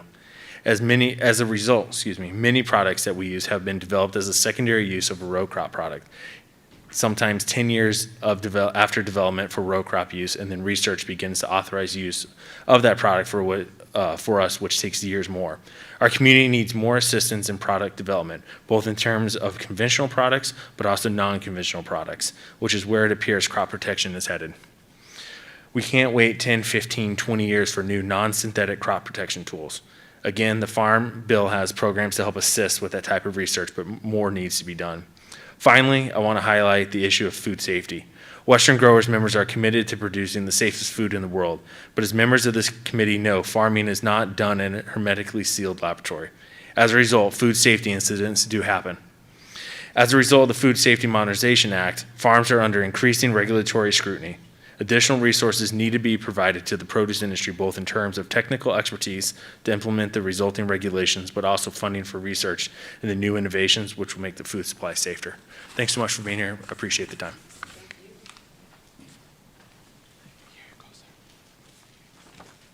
Good morning, Representative Bustos, Representative Scott, Representative O'Halloran. Thank you for the invitation. I'm here to talk about the SNAP program. My name is Ricardo Morales. Can you hear me now? I'm sorry. My name is Ricardo Morales, and I'm here on behalf of Chicanos por la Causa.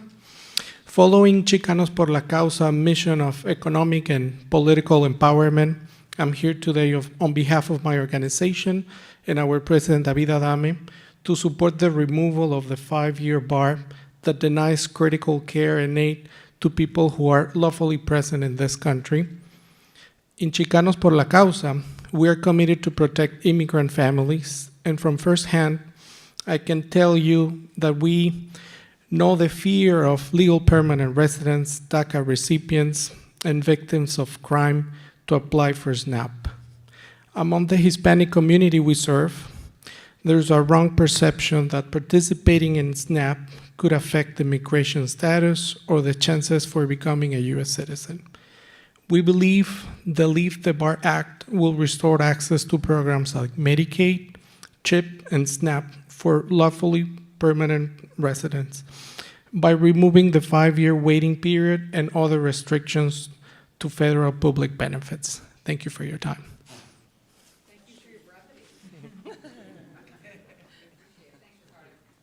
Good afternoon, Chairwoman Bustos, Ranking Member Scott, and Congressman O'Halloran. Welcome. You're here in Arizona in June, so congratulations. Not many people can say that. My name is MJ Simpson, and I'm from the William E. Morris Institute for Justice. The Institute focuses on inclusivity and accessibility to safety net programs for low-income Arizonans and our most vulnerable population of Arizona. And I'm hitting a bit of cleanup here, I think, in that we want to advocate for lifting the drug felony ban that Mr. Shepard talked about today. It is cruel to continue to punish folks who have done their time and to not have them have access to a basic human right, which is food. I'm also here to encourage you to lift the work study requirement that was part of the pandemic relief for college students. There are not many universities or colleges that can actually satisfy the work requirements for college students that is required by the SNAP program. And so to continue that exemption will help bring an end to the starving student trope and make sure that our college students who are seeking a better life for themselves are also fed while they do that. In addition, what was just discussed, lifting the time limit ban for able-bodied adults without dependents, a 3-month limitation on, again, basic human right of food is cruel, and we need to re-examine that issue.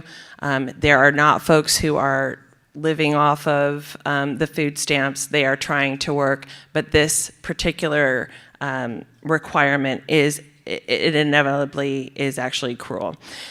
Also, lifting the bar for lawfully present immigrants in Arizona. A 5-year ban for folks who are here, who are contributing to society, who are contributing to our economy, but don't have access to simple human rights and access to food is something that we need to be examined. There was a recent bill proposed in Congress. We hope that you support that.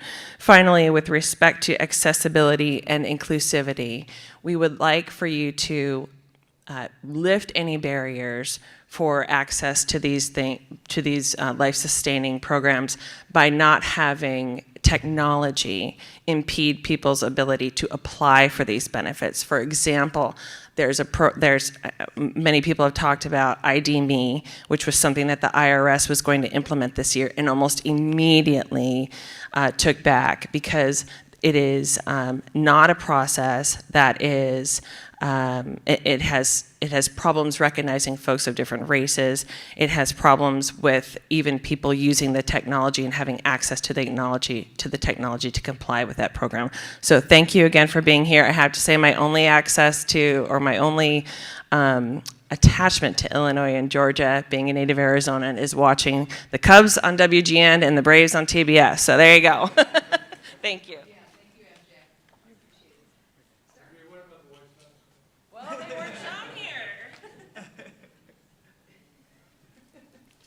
Hello, good afternoon. Thank you for holding this session.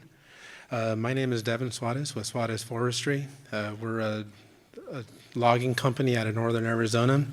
We do forest restoration in the 4-fry footprint. I want to talk about 2 specific problems that I see in our industry in northern Arizona. The first one is the availability of acres that are available for us to treat, and I believe this puts our ability to treat acres and save forests in northern Arizona in jeopardy.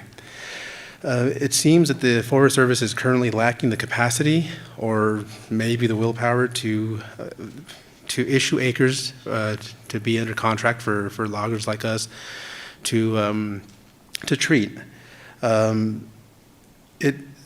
A quick survey of the logging industry in northern Arizona, it seems like every logger only has less than 1 year or about 1 year of contracts under contract.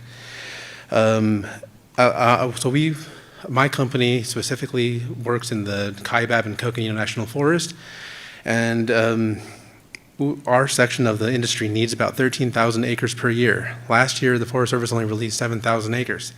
We're already at a deficit. If they're not releasing more going forward, it puts us further in a deficit, and we can have to ask ourselves, how are we going to catch up? when 4-5 Phase 2 was rescinded, it seems like the Forest Service didn't take into account the local industry at the moment. So now that the potential bidders of that 4-5 Phase 2, it seems that instead of needing 13,000, now they have a new sawmill going into Belmont, and we're going to need to add maybe an additional 5,000. So if we're going to need 18,000 acres next year going forward, where are these acres coming from? I think this is very concerning to companies like me. Another big issue for us is biomass. The Forest Service is requiring us to remove biomass from these projects where we don't have a market. So if we're required to remove this, and we're required to remove this in order to get new contracts, where do we take this? There's a small market in eastern Arizona, but it's prohibitively small for us to take biomass to this facility. One last thing is, so we just experienced a pipeline fire in northern Arizona. My company was always at a standstill, wondering if we were going to be closed out of the forest, if we were going to be shut down. If they did shut down the forest, it'd be like a moment's notice, hey, kick you out of the forest.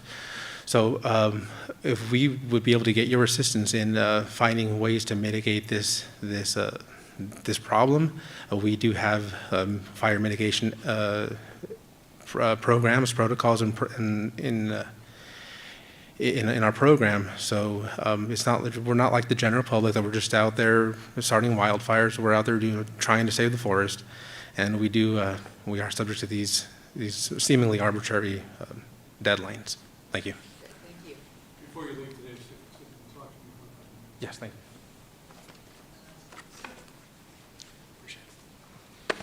Hi, my name is Yadi Wang. I'm a first-generation farmer, and by heart. And after graduating from chemical engineer and a PhD in soil watershed management, and in fact, one of my professors was right there speaking earlier, right? And people think I'm crazy getting into farming. But my father-in-law was the 6th-generation farmer in Indiana, and learned everything from him 2015, and he passed 2016 in the field at age of 59. Everybody said early age. And I made my lifetime commitment to farming because it's a respected profession, first of all. And last week I was able to go to Rep. Busso's office talking with Yusuf and talk about driftless area, conservation. And it's a unique area. And we all know conservation is all unique location using different practices, but it's all on the same principle. And we grower need help getting more access to equip program, getting more fundings, but not just funding, but also funding that can have deferred loans, so can have the upfront capital cash flow that to implement them. A lot of growers can't do that because there's a lot of operating loan. They have to pay the interest over time. So that's one area that producers across the nation all need help. And I'm here representing Regenerate America, launched last month, and then by Kiss the Ground team, which has a movie on Netflix. If you haven't watched it, we encourage you to watch it. It's talking about soil health across the region, like our nation. And Rep. Scott and a dear friend, White Oak Pasture in Clay County, Georgia. 25 years regenerative agriculture practice, 100,000 tons of CO2 sinking to the ground. Flood mitigation, there's no flood situation after 6 inches of the rain every day. Right? Neighbor have flood and runoff, and because of the cover crop, because the roots, and those are the holding water that prevent those risk mitigation. And here in Arizona, we're the same situation. When Pinal County cut water out, those fallow land, that's where we get a PM10 issue. But if we have cover crop, conservation cover on the surface, and then we are able to allow them, there's no dust blowing. 2 years ago, I repped to our farm west of Hillaband. It was dusting blow everywhere. I had windshield brushing because I couldn't see anything. Today, we're 380 acres working land, all covered, and no dust blowing. and conserve 350 million gallons of water by growing wheat compared to alfalfa in our region. Right? Alfalfa is a big water sucker, and we need to find a newer commodity, be able to solve big issues. And I thank you for your time. Thank you, Mr. Wong. Okay, we are down to, what do I see, 3 people? 3 people, 10 minutes. I'll be short. Well, I am short. My name is Tamara de Leon. I am an environmental engineer and the executive director of Rural Water Association of Arizona. Thank you so much for the invitation. For those who don't know us, we provide technical assistance and support to small rural water systems all over Arizona, right? Defining small rural water systems as systems that serves population of 10,000 or less. I want to say that I genuinely appreciate this conversation that we're having. I have personally worked with others, federal and state funding programs, and it's kind of sad to see good initiatives go to waste just because those who wrote the program didn't understood the hurdles or the needs of those that really need those fundings. So this is a beautiful opportunity. All I can suggest for this committee is to consider, since water is kind of an important deal in this conversation, hold on, I'm past 40, I need my eyes. Consider initiatives that promote robust programs for water loss prevention. I think, the way I see it, it's like taking my car to the mechanic. I don't want him to look at the transmission first. I want him to check all the O-rings. So water loss prevention is something that's easy. Our small systems really don't have the tools or the knowledge on how to do it. Organizations like ours can help them on that. So if you're interested, we're here to help. We can talk and see how we can solve or do a little something to change this. So thank you. I'm even shorter. Hi, I want to thank you for being here. I really appreciate it. My name is Nancy Kaywood, and I represent Kaywood Farms. We're a 90-year-old farm, 5th generation, and I want to thank you, Representative O'Halloran, because you came out and visited us, and I hope you enjoyed the cookies. Anyway, we're concerned about water and infrastructure, and I've been listening to all of these food and nutrition programs and about them, and their missions are so important, but we can't help them accomplish their missions if there are no farms. And so the bottom line is agriculture is freedom, and we need to sustain our farms. Nutrition does start on the farm. As we look at infrastructure money, we're with the San Carlos Irrigation District, and we have to pay for 2 acre-feet of water, whether or not it's received. Our rates just went up $29, and they can't deliver any water. Our canals were shut down about 3 weeks ago, and we're just not getting any water delivery whatsoever. So we're drying up. We cannot produce. We'd like for you to consider maybe a provision in the Farm Bill to assist farmers that have to pay for water allocations, whether or not it's received, to be paid to the farmers in order to help subsidize our water cost, because we're going to lose it. This is attached to our water and taxes, and we're afraid we're not going to be farming too much longer. We know that the Colorado River is getting lower and lower, and the need for infrastructure money in our system is so important because we can't even qualify for other water unless we have canal lining. Anyway, once again, I want to thank you, and we need to sustain our farms. We need to preserve our farms. It's so important. Thank you.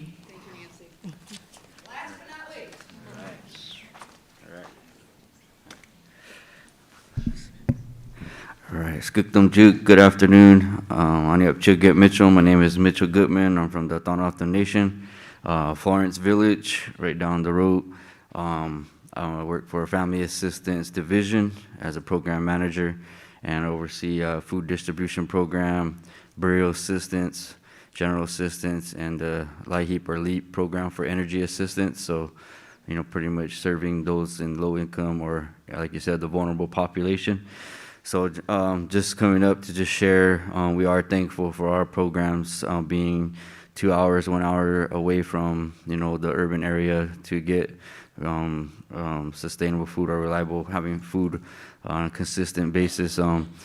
So we are thankful for programs. We know that right now during the pandemic, we saw a lot of the effects with a lot of providers who have passed in homes, a lot of hardship with not having to able to do education with, not the infrastructure in place for like internet to do online school, doing telemedicine.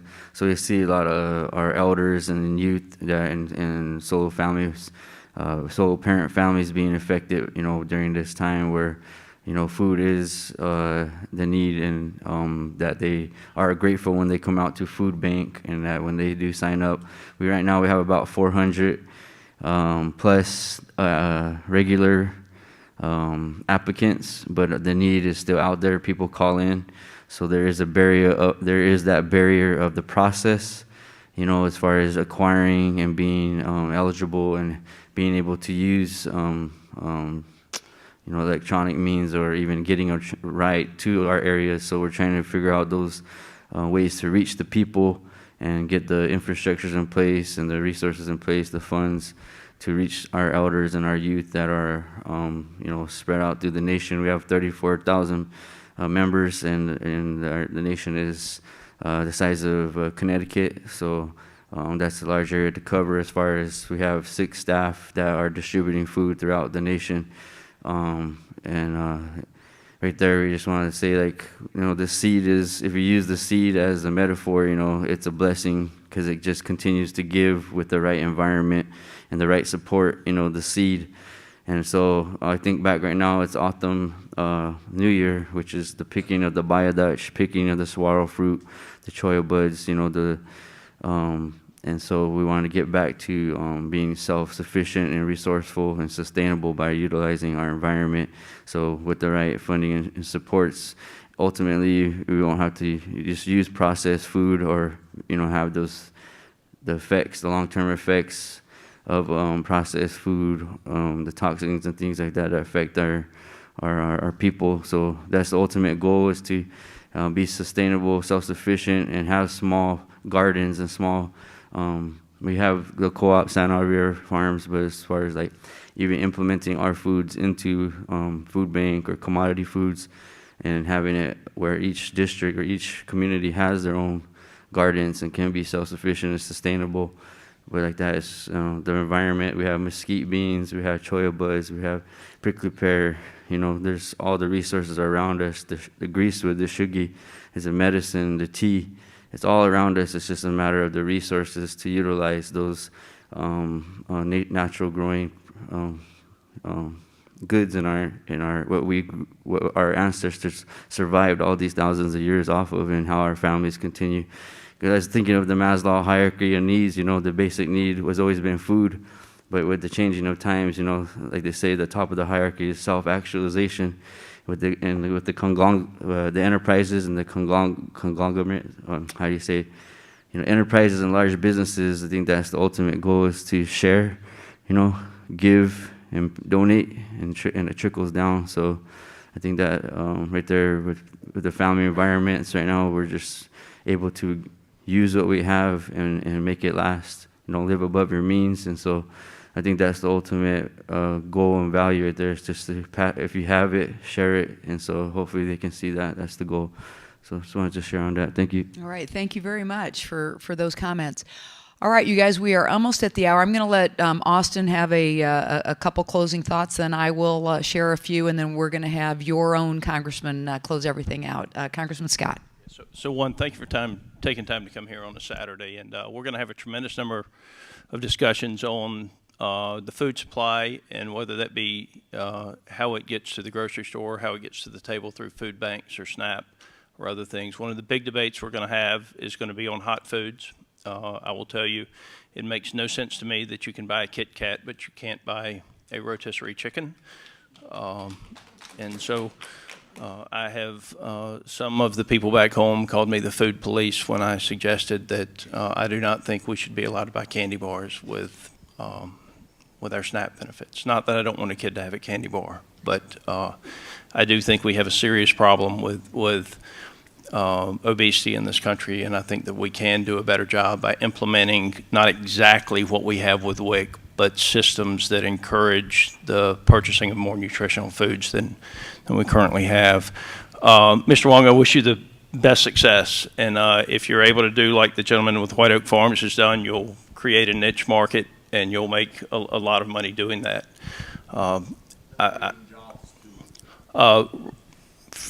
Fair enough, but I do want to say this. If you go to his website, a pound of chicken is $25.59 for 1 pound of boneless chicken breast.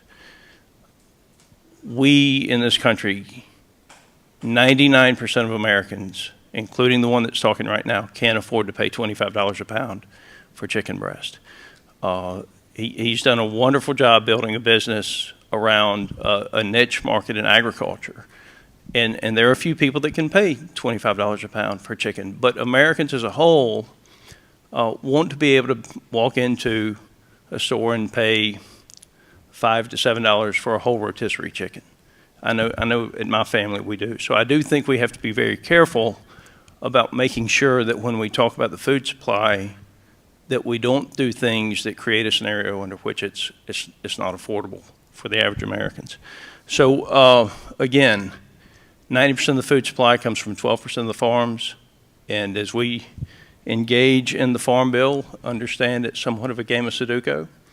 If you spend more money in one area, that means there's less for another area, and finding that balance is a pretty tough job. So thank you for being here and sharing your thoughts, and look forward to working with you. All right. Thank you, Congressman Scott, for those closing comments. I just want to also say thank you to everybody for taking your time to come out here. Again, you're making history here. This is our first listening session. Incredibly important. I look at everything from drought, labor issues, mechanization, automation, loggers, first-generation farming, soil health, rural water systems, the rubber crop. I'm not using the right word on that, but I'm very excited to learn more about that today. We're gonna tour, but incredibly healthy, food insecurity. This is very, very helpful to us as we take a look at the 2023 Farm Bill. So I want to say thank you to everybody. I also want to reiterate my thanks to Central Arizona College for hosting us. Again, a beautiful location here. If we can have a round of applause very quickly for the college for being such great hosts.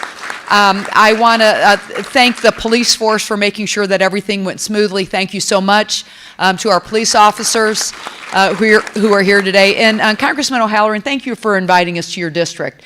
We have a couple tours that we're going to take before we go home.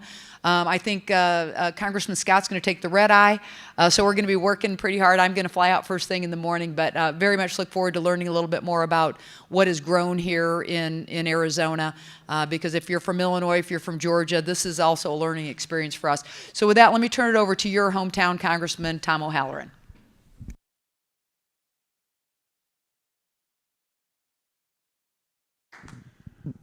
Well, I want to thank everybody for being here today also. It's a great thing to come out here and listen to you. Now we just have to do. Stop the listening to O'Halloran and start doing. And that's really what, Chris, you started when you talked about it's got to be faster, basically. We have to work faster at this stuff. We can't wait to bring a bill forward, and an idea forward, and a concept forward, and then 5 years later still be bickering back and forth on how do we accomplish the ultimate goal of addressing public policy in a meaningful way. And so that's one of the messages that I heard very loud and clear a few times here today. Education. We are short of people in our workforce across the entire spectrum.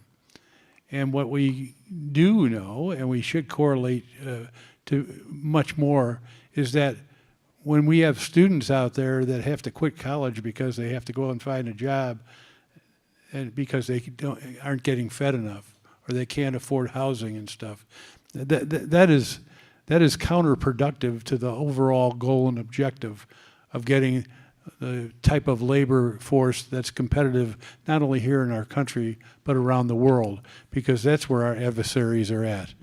And and I got just something circled. Well, I'm going to read going to read that for you. When you're done. I'm going to remind this Illinoisan that this district is larger than the state of Illinois. Really? Yes, by 2,000 square miles. And you know the gentleman I have a debate with all the time, Cullerton, back in Illinois. Yes. Yes, I do. And I also would like to say to Mr. Scott here that it was a pleasure talking to him on the plane a little bit last night, but he noted that it's a long plane ride out here. Yeah, he's glad his is an hour and a half and mine's 5.5. Yeah. But let's get back to this. We listened. You hold us to it. And that's the bottom line.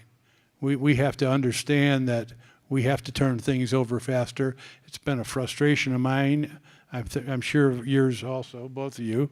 You know, you come from a business background or a background that's structured very purposely to get things done, and then you go to Congress and you find this wave of, oh, we're interested. No, and I guess we're not. And we're interested. No, because other issues come around. We just have to get more done faster. This is the environment of our country. You know, when you hear authoritarian leaders from around the world saying, we can just do it faster, just stick with us, we have to change. And so these are why these listening sessions are so critically important. We aren't going to be able to change unless the people of America voice their concerns and push us harder and faster and being able to address the real issues that are affecting you day in and day out and make that a priority. So with that, I really want to thank you. She's persistent, isn't she? That's why she's chair. For those who didn't want to make their comments publicly, the Agriculture Committee will be rolling out the opportunity for farmers, ranchers, consumers, and taxpayers to share their thoughts on the various Farm Bill programs. She did. That was a reading test, by the way, for her. So, Madam Chairman, thank you very much All right, thanks, for being everybody. here. Appreciate it.